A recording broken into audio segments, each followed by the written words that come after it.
This is the Bahamas Tonight, the Northern Edition. Good evening. I'm Sabrina Brown. It's great to have you with us. The nation's leader on Grand Bahama last night for an elaborate ceremony as Urban Renewal 2.0 joined forces with a local college to give a group of youngsters a second chance. Joan Davis-Roll reports. I believe in the redemptive power of second chance. It is that redemptive spirit that saturated a packed-to-capacity Grand Bahama Yacht Club Monday night as a cross-sector of the Grand Bahama community came together to witness history in the making.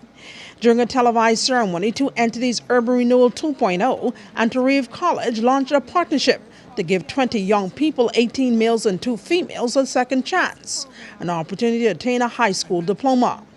In a moving, thought-provoking, inspiring address, the nation's leader, the Prime Minister, the Right Honorable Perry Christie, recounted his personal journey of failure, disappointment, and shame. I made my mommy and daddy happy, happy, happy. I passed for government high school.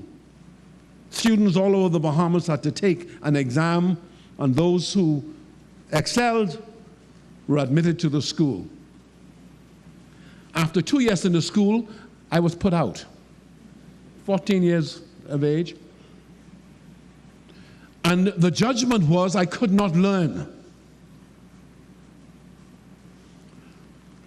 I want you each to listen to me now, each one of you. I went home that day and saw my father and mother with tears in their eyes, ashamed. Because in the Bahamas they had seen their oldest child expelled from a school because, quote unquote, he was dumb. I had to go back to the school I had passed from. And I remember walking into the assembly where the children were saying, oh, he get put out of school. I can never forget the shame, the disgrace. The Prime Minister noted how his past trials resulted in a triumphant future. I can talk to you right from my heart. Look at my life. Look at the fact that my parents were disappointed in me. But God graced me with the opportunity to show them I was not going to give up. And they lived long enough to see me succeed as an attorney. Neither of them lived to see me as Prime Minister, but they lived to see me elected to Parliament over and over. Look at this boy who was considered a failure, who had to start over 3 years after the people he went to school with. He became a member of Parliament in 1977. He was selected to run against one of the great barristers of our country, head of the Diocesan Council in the Anglican Church, Sir Abel Tenquest. And he won me. And I have won for 8 consecutive elections ever since. See, that's not giving up. Deputy Director of Urban Renewal on Grand Bahama, Michelle Reckley, challenging students that if a boy who some persons gave up on could later become Prime Minister, they too can excel. And to you young men, the Prime Minister, like I told you, is a man who was given a second chance. And if he can stand among you tonight as Prime Minister, and I say again, one of the greatest the Bahamas will ever see. He is a Prime Minister that fears the Lord. And that is why in every circumstances, God comes through for him. And if he did it for him, you can ask Shadrach, Meshach, and Abednego. He will do it for you again and again. A highlight of the evening was a presentation of brand new Dell computers to all of the GED program participants. Joan Davis-Roll, ZNS Network News. In wake of the challenge issued by the Prime Minister along with other officials, participants of the Urban Renewal GED program say they are excited about the opportunity given to them. Brothers Karsten and Cristino Forbes say they are up to the challenge and are thrilled that the nation's leader took the time to speak into their lives. I feel great. It's something new, and I'm never afraid of taking on new challenges, so I'm just gonna give it my best and pray to God I come out successful with everything I decide to do. Prime Minister coming here personally to challenge you, to motivate you, to help push you to the next level. How do you feel about his comments here tonight? Well, I really took him to heart because what he said actually stemmed to some of my past and how we grew up. So his story was actually a motivation to say that people might have looked down on you, but just don't give up. And as you can see where he is right now, so I mean, he's a great motivation to us right now. And I'm happy that he took the time out to really just come and hang out with us tonight, just to, just be him. I heard that there are scholarships involved. I want to be one of those that come out on top because I always was someone that tried to strive for the best.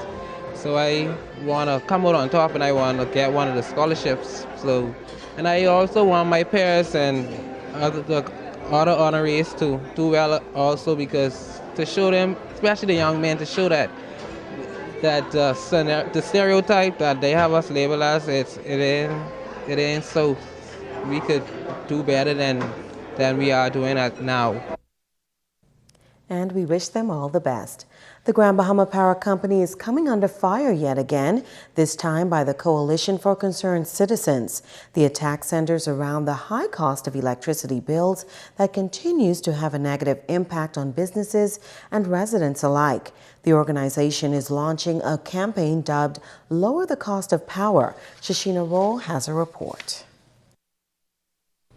The Coalition for Concerned Citizens believe that there are many factors contributing to Grand Bahama's economic plight, but none more far-reaching than that of the high cost of electricity. Pastor Eddie Victor says enough is enough, and plans are underway to organize a town meeting for residents to voice their concerns on this pressing issue. Today we assemble here as a coalition of concerned citizens to announce our plans to launch the Lower the Cost of Power campaign on Grand Bahama Island.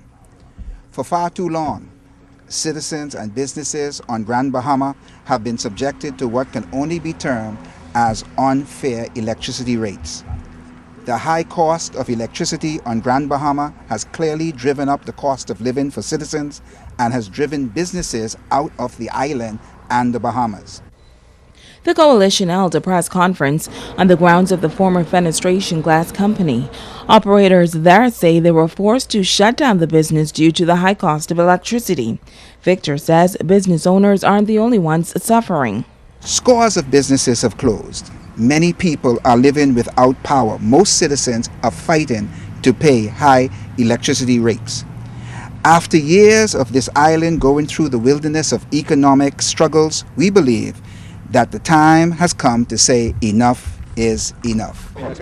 Owner and proprietor of Frank's Ice Cream, Frank Outen, says he once had 3 stores, but one was recently closed down due to mounting electricity bills. At this present time, you're paying 3 times your rent every month for power bill. That's what's been going on, and it's a challenge. I don't know how long it can last. So that's my 5 cents at this time, and we will be looking into, because there's a lot of small people out there actually hurting. No power on. I have employees that work for me, and no power, and it's a crying shame. Something have to be done. Pastor Sidney McIntosh says the Grand Bahama Christian Council is supporting the campaign, and he is encouraging all who are affected to do the same. You can make a difference, and we can make a change. And sometimes people wonder, well, don't make no sense to say anything because you can't do anything about it. But I was made to understand, based upon what Mr. Johnson is saying here today, it's very quite clear that we can make a vital difference if we come together, if we come to these and be a part of what Pastor Victor is doing and get information and receive information and know how to do it, and we come together and do it together, we can make a great impact. Now, the town meeting will be held next Tuesday at 6:30 p.m. at the Foster B. Pestana Center. Plans are also underway to host meetings in the Western and Eastern districts. In other news, the Grand Bahama Council of the Free National Movement issuing a statement on the recent resignation of Ian Fair, chairman of the Grand Bahama Port Authority. The F&M Council says the new chairman should be a qualified Bahamian with a proven leadership record and someone with the ability to attract and sustain investments. The F&M says anyone who has a record of past business failures will not be a fit and a proper person to head the Port Authority. The statement continues that the long-term interest of the Bahamian people and the financial survival of the economy of Freeport and Grand Bahama must be the underpinning factor in such a decision. The F&M Council says it therefore recommends that the shareholders of the Grand Bahama Port Authority and the government use this opportunity to recruit someone with vision, creativity, international business contacts, ethical and impeccable business acumen, and personal integrity. The principal of a public school was reportedly attacked by a parent today. ZNS News has learned that a female parent was on the campus of the Jack Hayward High School and physically attacked Principal Yvonne Ward. The circumstances surrounding the attack are not clear at this time. Police have confirmed, though, that the principal has filed a complaint and the matter is under investigation. Stay with us. The Bahamas Tonight Northern Edition is coming right back. This portion of the news is brought to you by Dolly Madison, Freeport's original home center. Rain or shine, there's one place that you can always depend on for emergency hurricane supplies or everyday items. Whether it's Ace Hardware, housewares and paint, or furniture and accessories from Rooms to Go, or Radio Shack Electronics. The one place that carries Craftsman tools, tablets, routers, computer networking supplies, generators, and so much more is right around the corner on Queens Highway. That place is Dolly Madison Home Center. Rain or shine. Open Monday to Friday, 8 a.m. to 6 p.m. and Saturdays from 8 a.m. to 5 p.m. Come on down.